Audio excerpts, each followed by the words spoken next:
Kingdom Hearts Dark Roads finale just released, and oh boy, there's a lot to unpack. So, me and my friend Nicole are going to do a little discussion on the ending, on what we thought, and theories beyond. And wow, a lot happened.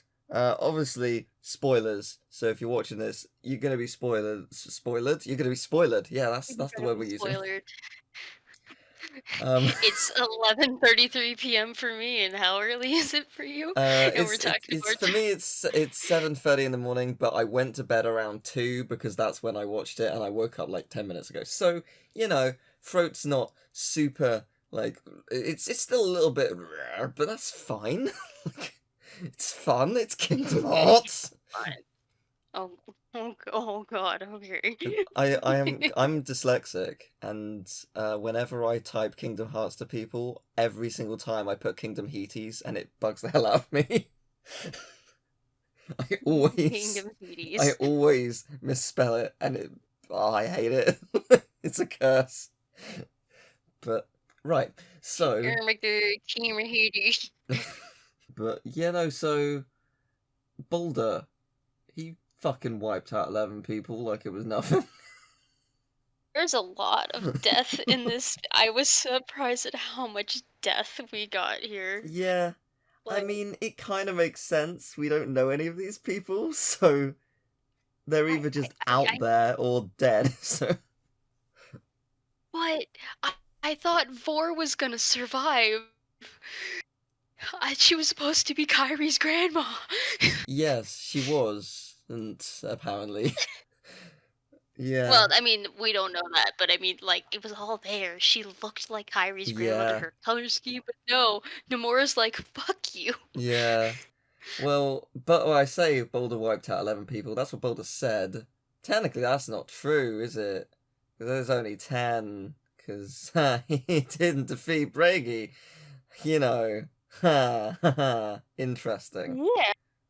Okay. Yeah. Let's touch on that. So that's so I hadn't played Dark Road or even seen anything of it since it first launched, and I'll be honest, I couldn't remember the names of a bunch of the characters because I just didn't. I wasn't super invested when it first launched. Not because I wasn't interested, just because I knew it was going to get delayed. They revealed it was was being delayed and blah blah. So I didn't care. As soon as I saw that name when I was watching like chapter 4 or 5 or whichever one he first shows up in again, I was like, "Is that Luxu?" Yeah, because I mean that was theorized the minute that his name was announced. Yeah, like that. I was just like, huh. I didn't know about this like potential like theory, and I'm putting all my thoughts into it because it's literally an anagram. I mean, the question is, has Nomura been obviously not planning all of this since day one, but like certainly the name break, was that just an accident or was it always just like, this sounds like... I don't know if you remember. Sorry, I don't know if you remember, but way back in the secret answer reports in KH2, technically, Brain wasn't like, or sorry, Brain. That's not. Damn it, Brig. His name was misspelled originally in the OG KH2 secret answer reports. Oh, really? Interesting. I don't know what it was in like Japanese, like if it was Brig and they mistranslated it in English, or if it was something different originally. But at the very least, it wasn't always consistently Brig in English. I think it was like it might have just been Blag, and they might have misconstrued the R and the L. Right, makes sense. But I mean, honestly, the Bragi seemed, it was too on the nose. It was too easy. Like I didn't even think they would actually go that route because it seemed too easy. Yeah, it did a bit, but well, especially since like okay, so he goes from Brain to whomever to Bragi to Brig. It's like, yeah, my guy. Somebody has a type. Yeah, well, he's gone back to Luxu now, so good for him. I mean, because I mean, I guess, but he said that because it's funny. I just finished replaying Kingdom Hearts 3, not finished Remind yet, but literally, Zigbar's like, these days they call me Zigbar, but hey, whatever. So like, he doesn't care what you call him anymore. Okay, I'll call him arsehole. Good. He'll be fine with that. I think what I really like about even though none of these are voiced, just the way that the characters are written, the minute that Luxu comes out of Bragi, it's like, oh, Yeah. even before he says as if, Yeah. right? You're just like, oh, I know you. Well, the thing is, at first I was like, wait, because like to us, Xehanort hadn't met Bragi, but he had met the Master of Masters, or at least it was that in the future. At that point. Well, so I mean, Xehanort met Bragi first. Yeah, okay, but let me. I meant like as with a black coat.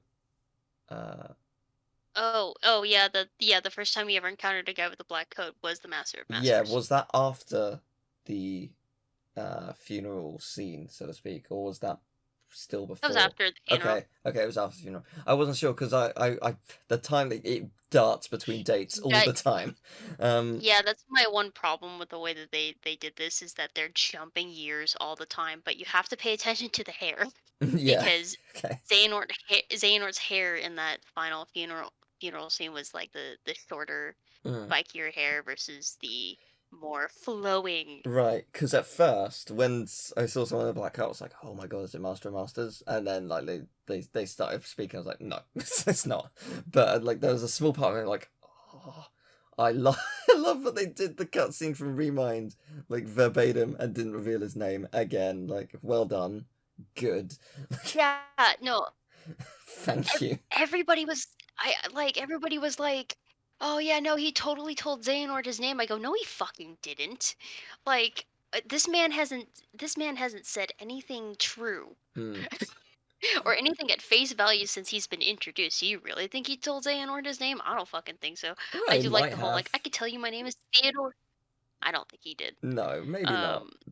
But I do have a like, theory on that.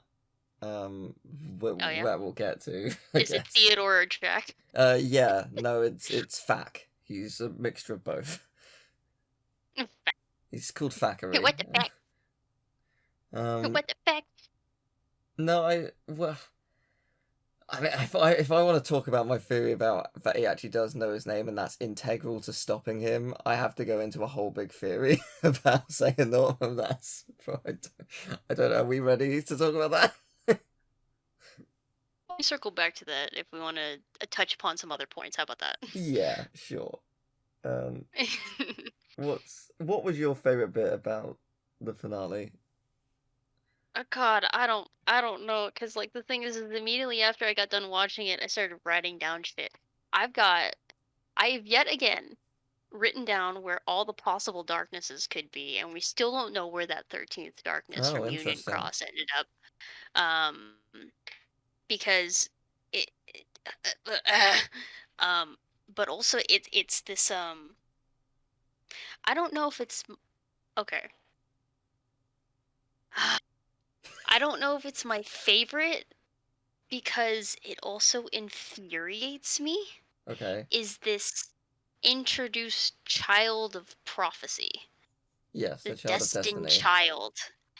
I'm not sure how I feel about it because well, one, I actually again I'm like writing down quotes from there's some inconsistencies within it that I'll get into later. Like there may be multiple things going on.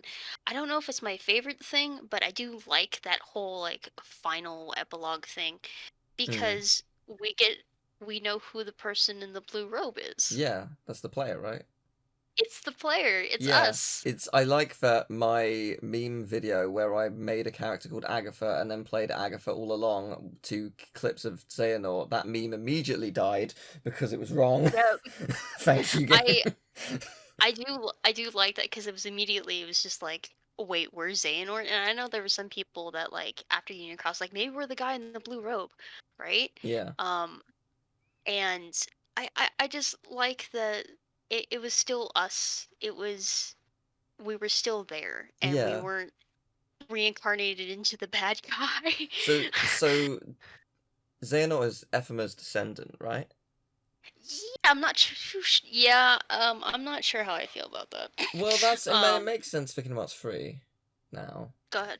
Because like when Ephemer shows up, in Kingdom Hearts 3, like Oh, that kind of thing ties in a lot more. okay, yeah, no, I think that might actually be my favorite because that makes it so much sadder.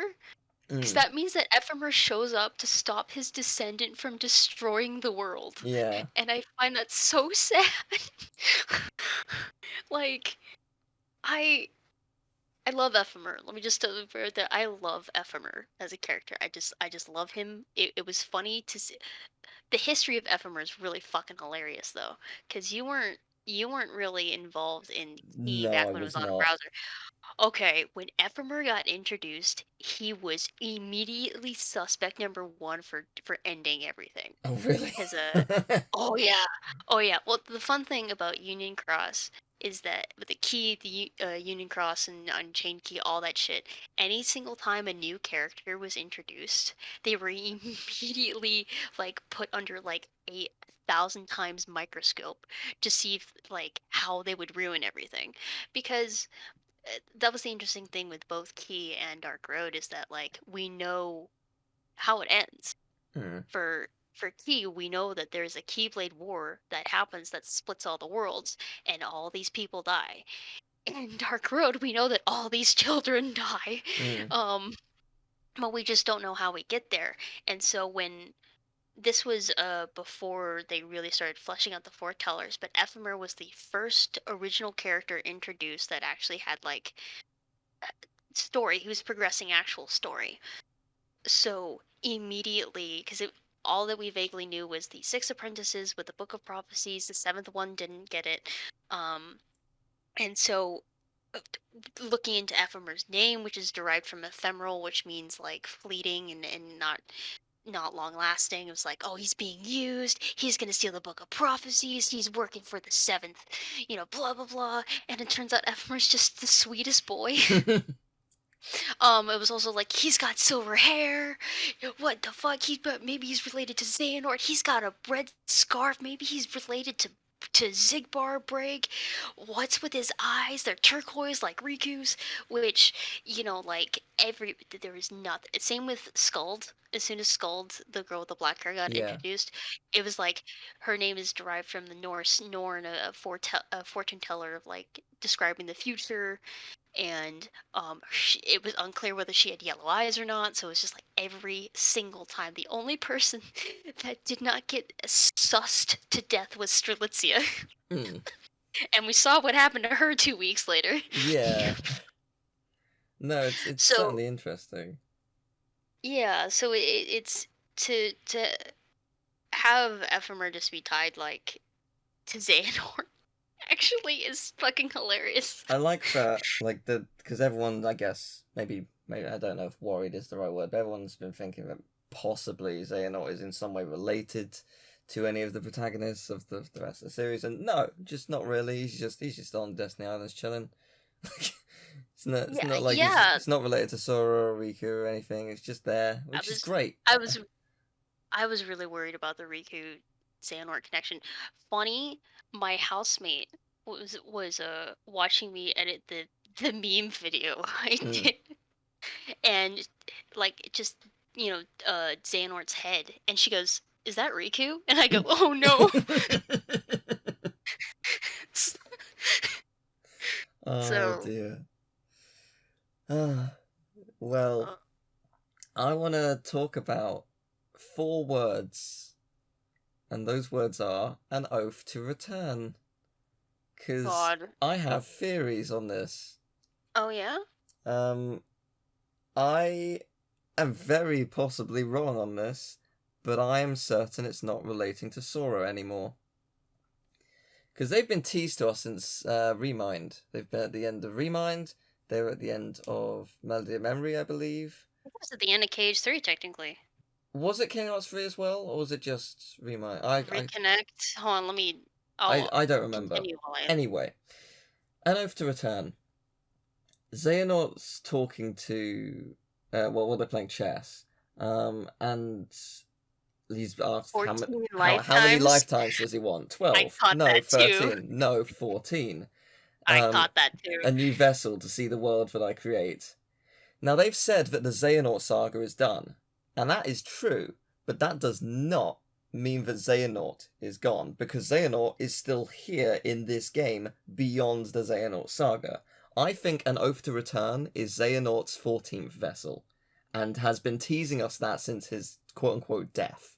He has a way beyond there, and I wonder if Xehanort's coming back, because he's sort of turned a new leaf now, he passed the Keyblade down to Sora. I wonder if he actually does know the Master of Masters' name, and somehow he is the key to helping Sora defeat him. I hope not. It would be, because the thing is, like, the whole Child of Destiny thing, people who fall into the category because of their abilities, Baldr, Sora, and Xehanort. Baldr and Xehanort obviously fell to darkness, and Sora technically has throughout the series, even if in a limited sense. So if Xehanort was to return, in what form would he return? Old man, young? And is he able to redeem himself enough to actually still be the Child of Destiny? Because the player, the Bluecoat, is so sure that it's him. And that's just kind of interesting. I don't know. It probably is Sora, because he's born on Destiny Islands. But, Xehanort was taken there, so time will tell. I don't know, that's my incredibly outlandish theory. Well, so that actually leads into what I want to talk. First of all, it's Reconnect Kingdom Hearts at the end of KH3, so you're right. It starts with Remind. I thought it was Remind. Okay, so the Child of Destiny thing. I really hope it's not Sora. And I don't think it is for one reason, and I think it is for another. So I don't think it is for one reason, and that is that Nomura still even now claim all of the interviews, even still when Dream Drop Distance and KH3 is Sora's just a normal kid. I don't think Sora's a child, the child of Destiny, mainly because of that. But there's kind of an interesting discrepancy between what is described as the Child of Destiny at the end and what is described as the one talked about in the Book of Prophecies, which I also okay. It's weird. Okay. So I think there's different interpretations of the Child of Destiny. Because the thing is that if we're talking about at the very end of the game, word for word, it's Sora because of Sora changing the outcome at the end. That is what is described to young Xehanort, to Toddler Nort. It's not young Xehanort, it's Toddler Nort. To Toddler Nort by the player. At the very end of the game. But at one point, when Master Xehanort is leading Ven through a corridor of darkness, he says, "My first mentor taught me that the one inscribed in the book, the one chosen to be a dark vessel, can connect their heart to others and feel what they feel." It is really interesting that the Child of Destiny that is supposed to save the world from darkness and the person in the book who was chosen to be a dark vessel both have this ability to connect their hearts to others and feel what they feel. I'm wondering if there's a couple different interpretations going on, but in this case, remember in Remind how Sora talked to darkness? Vaguely. I haven't played it in a while.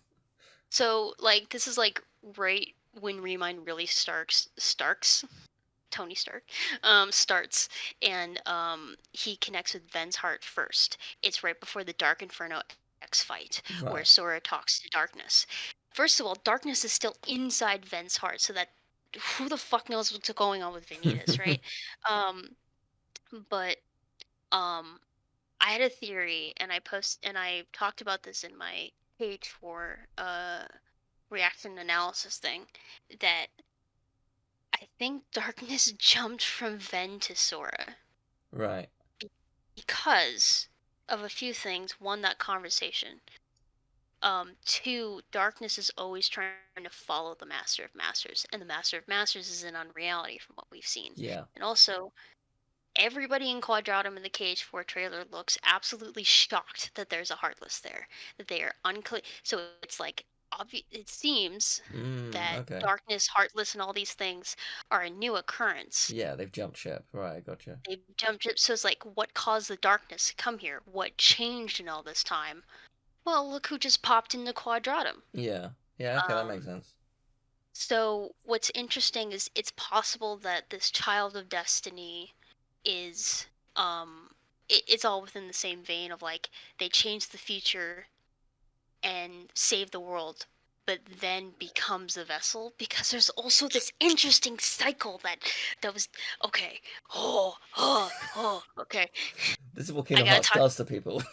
Yeah, so like there's that. I think it might be the same thing because of something that Baldr mentioned at like the very end, that in order for 13 darknesses to be created, 13 lights have to be sacrificed. Yeah. So I think what happened is that in Union Cross, granted, we don't know where that 13th darkness is. So assuming all the ones in the tube that the player destroyed, the one in Ven, like say all these had gotten like destroyed, right? So these 13 darknesses, because light and darkness are in a cycle and in a balance, right? So with them destroyed, they turn into 13 lights. And in order to get those 13 darknesses back, those 13 lights have to be sacrificed. Same goes with these 7 lights and darknesses. The 7 of the most powerful darknesses were contained within the Foretellers and the Master of Masters. So once those are sacrificed, that gives way to these 7 Princesses of Heart. Once those are gone, then it gets so. I like the thing is that at the very end of KH3, with all of the protagonists on the cover, there are 13 of them. Yeah. Guess what just got destroyed? The 13 Seekers of Darkness.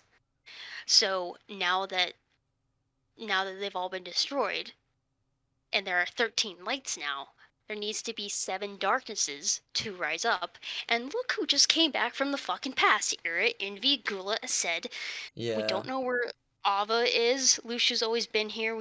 Mom is in the other room. Mom is still waiting for me to come to dinner. Yeah. The Master of Masters is in Quadratum. The Master of Masters is Sora's mom. Come on. Yeah. The thing is that if Ava is like completely out of commission and darkness jumped into Sora, guess who are our 7 darknesses? Ira, Envy, Gula, said Luxu, Master of Masters, and Sora. Interesting. I wish I could. I wish I had my camera up, because I've completely ruined my whiteboard that I was taking very meticulous notes on. Excellent. So anyway, that's my rabbit hole that I went down. Well, I'm scared for our boy. Well, the thing is, if Sora becomes a darkness, that means we need a new light, because we won't have 13 anymore.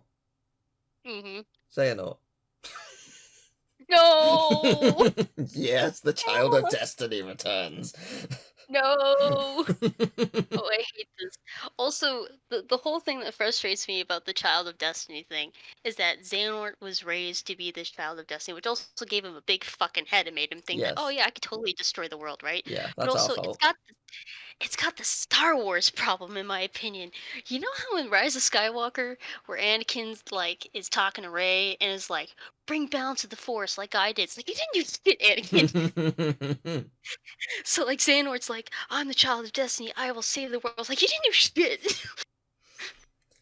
Well, you could make the argument if all the pieces fell into place, so that in the end light returned and balance was restored, then maybe it was all just part of the grander plan. No, that was bollocks. But you could make that argument. Like, I didn't bring balance to the Force for about 30 years, but I did defeat the Emperor, so, you know... puts your face on his hands. Like, But what's the point of what happens when 7 darknesses and 13 lights clash? Does it so, create a different Kingdom Hearts or well, okay, something? so based on what you said, I think Xehanort, I might be wrong, because I think Nomura's been trying to redeem Xehanort. It's very clear by the ending of Kingdom Hearts 3 that that's the case. And I think this is a case of Xehanort misinterpreting Baldr. Because he's trying to, I think that he's genuinely trying to, misinterpreting or misremembering, he's genuinely trying to bring balance to make things right in the world. And like Baldr says that 13 lights need to die to bring back, or 7 lights. Oh no, 13 needs to die for the darknesses to return or whatever. I think Yeah. he's misremembered because it's 65 years, and because he doesn't try and necessarily kill the lights. He thinks, or he does to a degree, but he thinks just them clashing is enough. I think he's misinterpreted or misremembered what he said because it's been so long, and he thinks you just need 7 darknesses and 13 lights to fight. And then Kingdom Hearts will happen, and then we can bring balance, and blah blah blah. And like he's gone fucking nuts like over the years, but I think he is trying to do something good and has totally lost it all along the way, and totally misinterpreted all of what Baldr said because it was so long ago. And he is trying to do good in a weird way, in a very wrong way. I think that's what Nomura is trying to do, at least, because he is trying to redeem him in the final cutscene. It's I think he interesting, is. and he's trying to redeem him throughout Dark Road as well. Like he has like little cutscenes. Like he had. I need to rewatch the cutscene with Vanitas. I thought he was sort of like saying like. I thought he was. I can't remember what he said. He said something along the lines that just made me think, oh, he's not actually trying to do bad here. I can't remember exactly what it was he said. Like he tried to save Ventus. He Yeah, genuinely. there was at the very beginning. He's like, I know what you're talking about. Yeah, he genuinely I tried to save Ven, and that's one of the things that's really interesting. Like, why would you try and save Ventus if you were doing bad things? Like, I don't Nomura's trying to redeem him, I think, is Cause the I plan. I disagree. I I don't know. disagree with I you. could be wrong. I don't. Well, yeah. Let's say so. Here's an interesting discussion. So I disagree. I don't think Nomura is trying to redeem him because, um, uh, so I'm also going to disagree with the point of that, like at the very end of Kingdom Hearts 3, that Xehanort is being worked towards being redeemed. Because so I just finished Kingdom Hearts 3. And the thing is that Xehanort is completely, utterly defeated. He is not redeemed. He is not forgiven. I think it's very important. A lot of people who complain about the end of Kingdom Hearts 3 forget that nobody thanked Xehanort. Nobody, like, he didn't say he was sorry. He didn't. So, Xehanort was completely and utterly defeated by the power of friendship and the connections of hearts, to the point where his best friend that he fucking killed, mind you, who Yeah. had survived within Terra's heart, Ericus emerges from Terra's heart all of this time and finally talks Xehanort down, because that is what defeats somebody who is who's spent so much time in self isolation trying to completely destroy the world, to purge it. He was defeated by the light of his best friend. Yeah. He was defeated by the light of his best friend. He was defeated by a boy who who he constantly berated and underestimated because he relied solely on it. He relied on his friends. He was utterly defeated by Sora and his connection with Donald and Goofy, who saved him at the last moment. Right? So like, Xehanort losing all of his friends. The real Kingdom Hearts was the friends we lost along the way.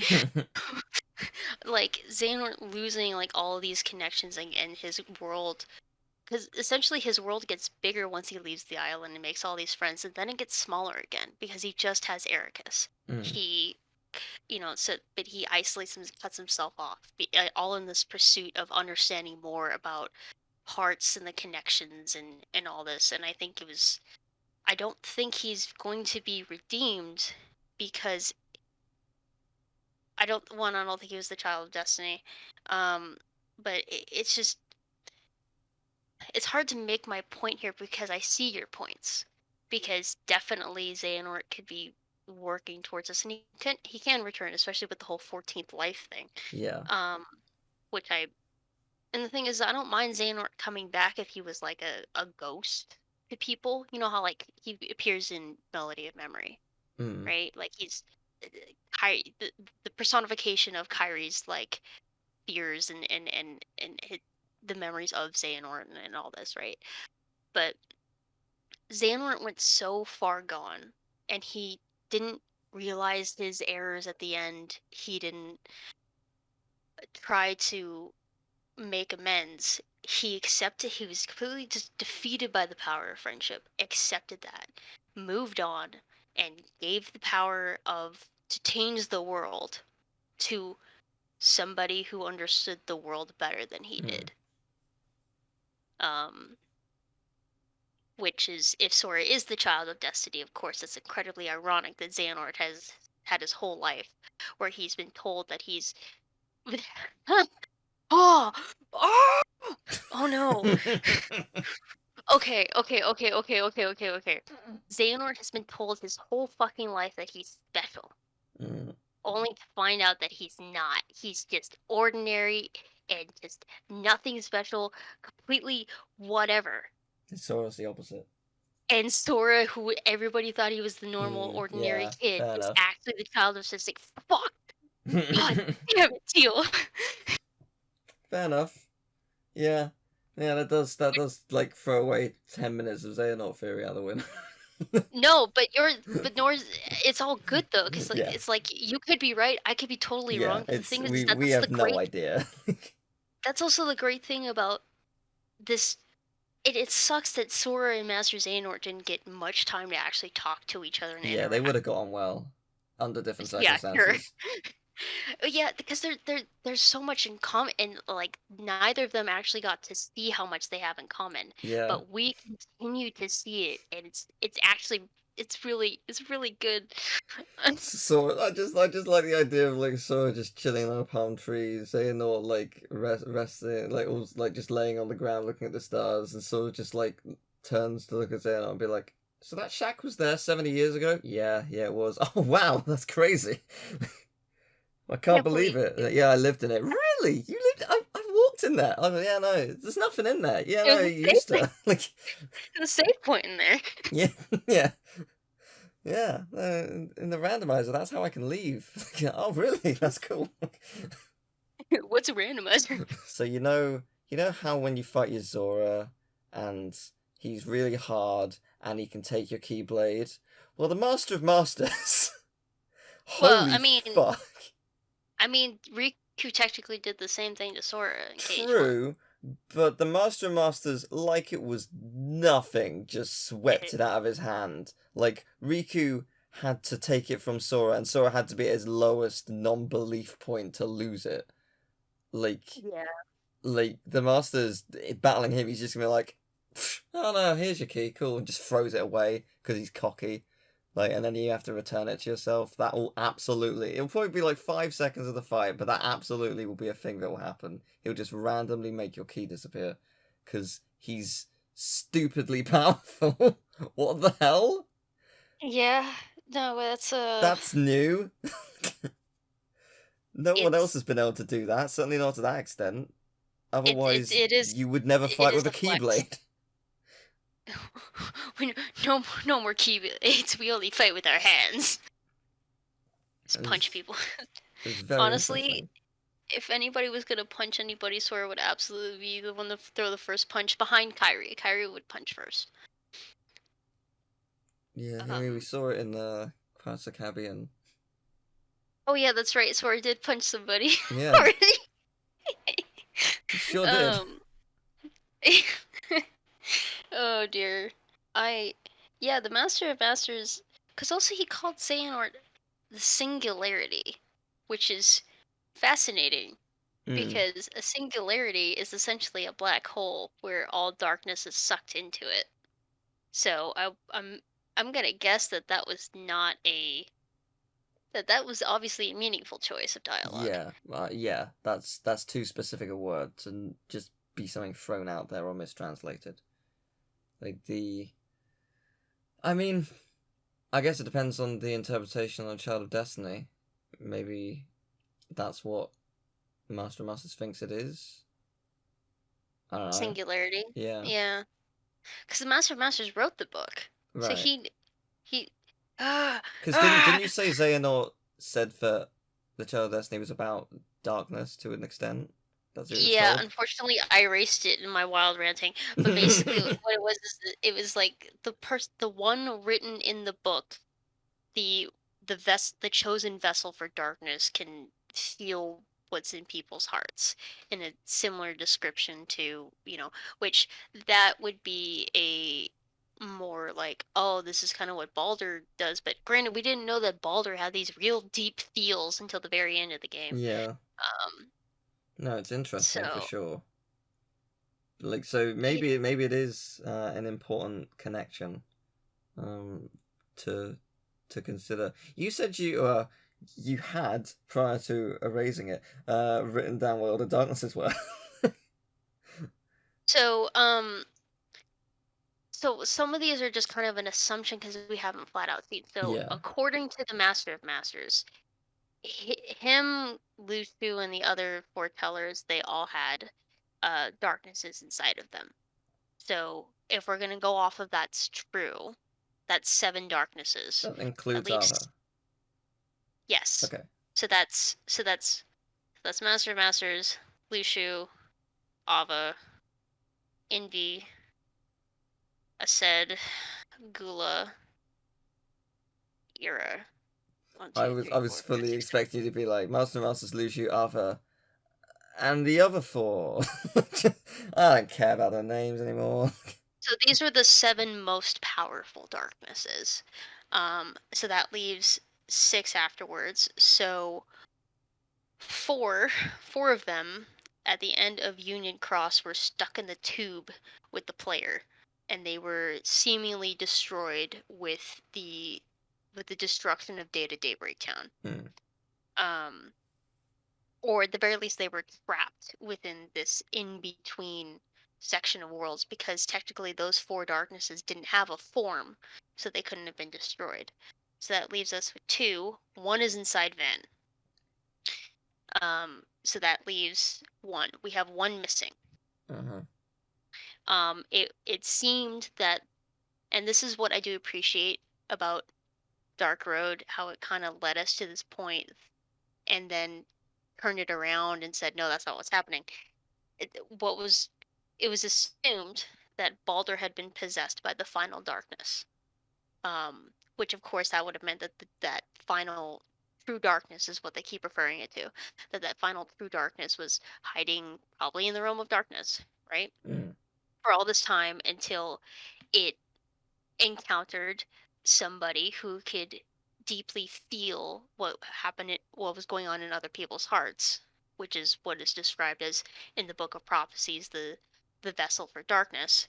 Which also the confusing thing is that Ven is specifically also written to be a vessel for darkness, so I don't know if it's referring to Ven. Um, there's a lot of overlapping like stuff here. Like it's all kind of confusing. So um, so it's assumed that that darkness took over Baldr, but that's not what happened. It was just literally just Baldr's just pain and Yeah. grief.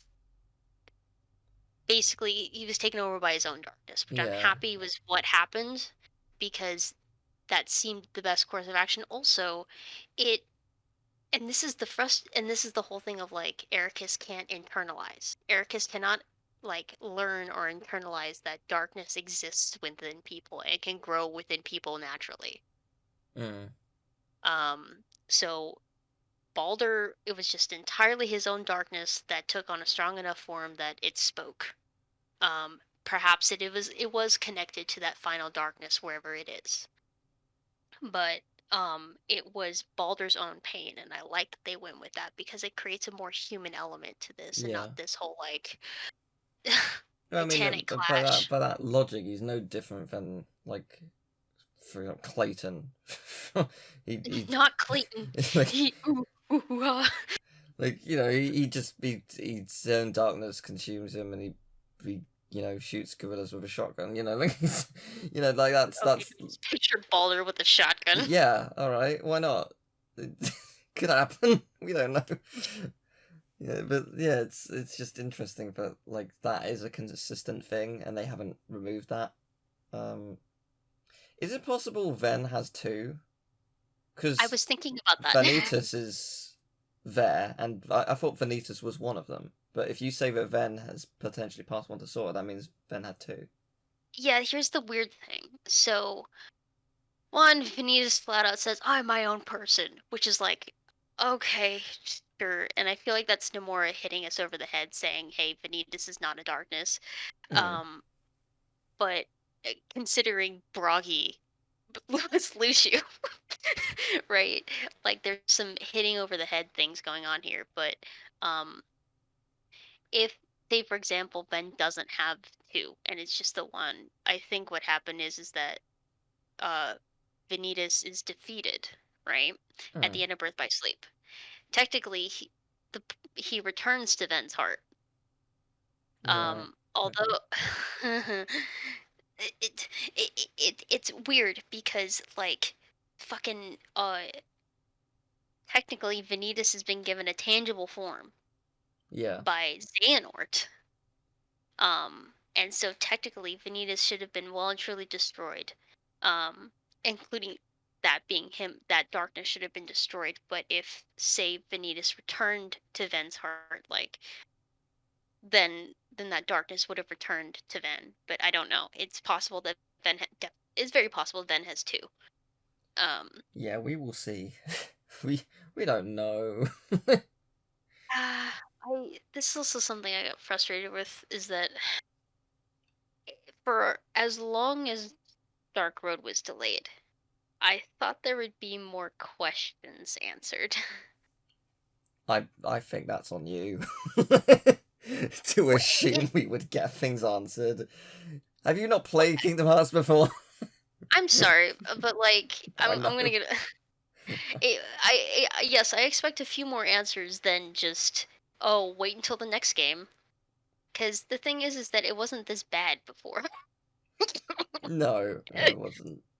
But and that was my problem. The story got more complicated, so. I know, but like this is my problem with KH3 too. It's just like I felt like it spent a little more time, a little too much time, creating more questions than answering what something. I just figured out what actually happened to Terra after 3 years. Okay. Okay. Like it's a. Well, I don't know if I'm the only one who is still lost about what the hell happened to Terra in Kingdom Hearts 3. Do you want me to explain what I figured out? So you know how Xehanort, Master Xehanort, Old Man Nort returns. Where the fuck? What the fuck happened to Terra? Because technically, the heart, the body that created Ansem and Xemnas was Terra, and Xehanort and Terra's hearts weren't melded; they were just existing in the same body. And Xehanort's heart just had more control, and Terra's was sleeping, right? So where the fuck did Terra's heart go? Where did Terra's body go? So again, I was just playing Remind yesterday. Xehanort outright says, and I can't believe I missed this. Xehanort outright says that the body did return. Terra's body did return, but it was missing a heart. That's because Terra's heart has been stuck in the Guardian this whole time. Yeah, I thought you knew that. Well, no, I knew that, right. But like, I couldn't figure out why Terranort existed or what Terranort's deal was. Right, I see. So, because I thought it was Terranort's heart that was brought from the past, because that's what happened with almost every other organization member. No, it's just a piece of Xehanort's heart again inside of a completely empty vessel. Yeah. No, it's interesting, like how that took me 3 years. There are such like differing versions. Yeah, and all of it is just so vague and shit for some of this, and then like to not spend maybe just a little bit more time making that clear. as opposed to, oh, let's introduce Subject X and not do anything with Subject X for the next 3 games, which is what's going on right now. Yeah, I mean, So it's a hard one, isn't it? Because, like, I mean, you're in the industry. How do QA tests work for, like, end game story spoilers?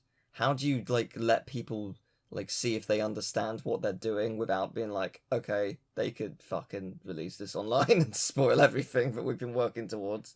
Because, like, if you're just making story spoilers in-house, you understand exactly how it's all working because you're all working on it, but other people might not get it in the same way. Like, how do you fix that problem? So, from my experience, we haven't done any sort of like my my testing experience hasn't required us to test out a story and wonder if it makes sense. Right. Um, because usually QA testing is all like functional, making sure that the build runs, making sure that there's no crashes, making sure that this particular thing works, making sure that, you know, uh, Hana isn't using Crash's bones, which was a thing. Stuff Okay. like Nice. it was terrifying. Listen, like Oh, squish I Tana using Crash's like fucking like nose and bones to do some. Ooh, because terrifying. I've modded characters in Spider-Man. I know what that sounds like, and I want it. Oh, no, you don't. It was terrifying. Anyway, so so same with Coco. Her limbs Yes. would get so fucking long. Anyway, so like in terms of like testing out a story thing, like I don't know what testing groups people go through to test to make sure that all that makes sense. Honestly, I think for Kingdom Hearts, they probably don't Yeah, do because any of that. it's Like too much. it's too much. Like obviously there's a whole writers group, Yeah. right? They all have to make things that make sense. But in terms of like QA testing, like we'll just go through it and like at some point like all of it just kind of blends together. Yeah, I Like also misspoke. I meant like focus tests as well, because like every kind of yeah, test. But like you know like, because yeah, I think that probably is the case. Like that you can't really do focus tests or for that kind of thing. You can't like because I know that usually people come in and like, okay, this level's way too hard. We didn't realize it was too hard. People are struggling. We'll make it a little easier. Blah blah blah. Like you know like you can do that for certain parts of the game, but you can't just show off the ending because people will know. Like, you could sign an embargo or an NDA or whatever, but it doesn't mean they're actually technically going to uphold it. They could just create a random account with a different name, different email, different everything, and be like, okay, well, here's the ending.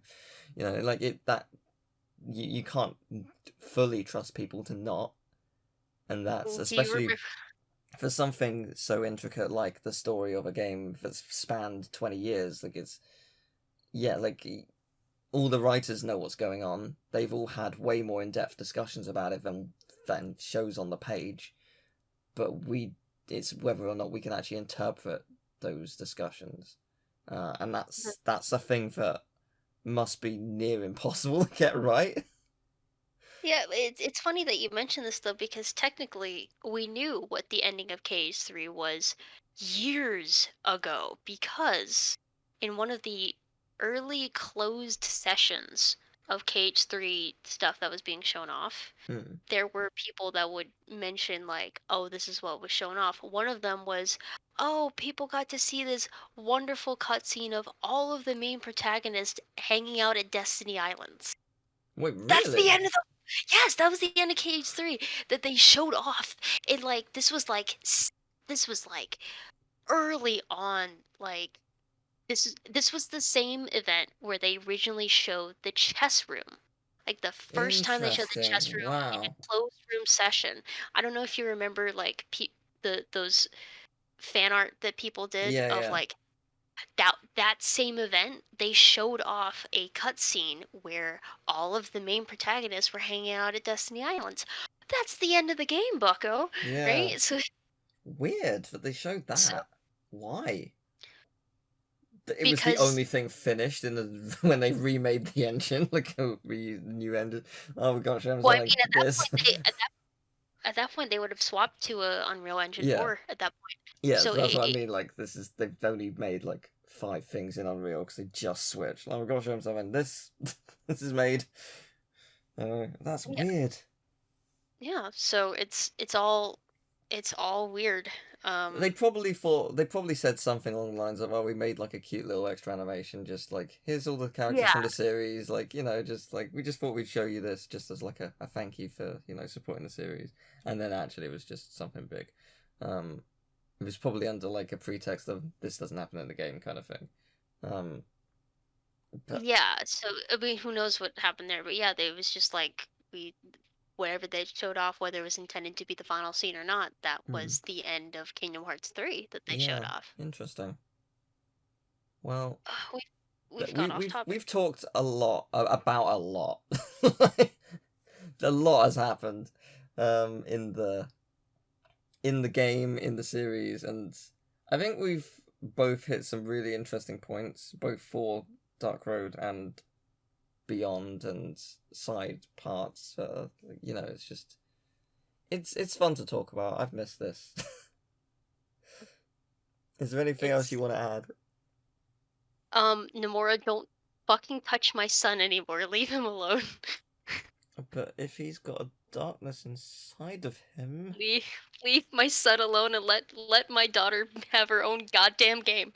Let Kyrie have her own game, damn it. Oh, wait a minute. Hold on.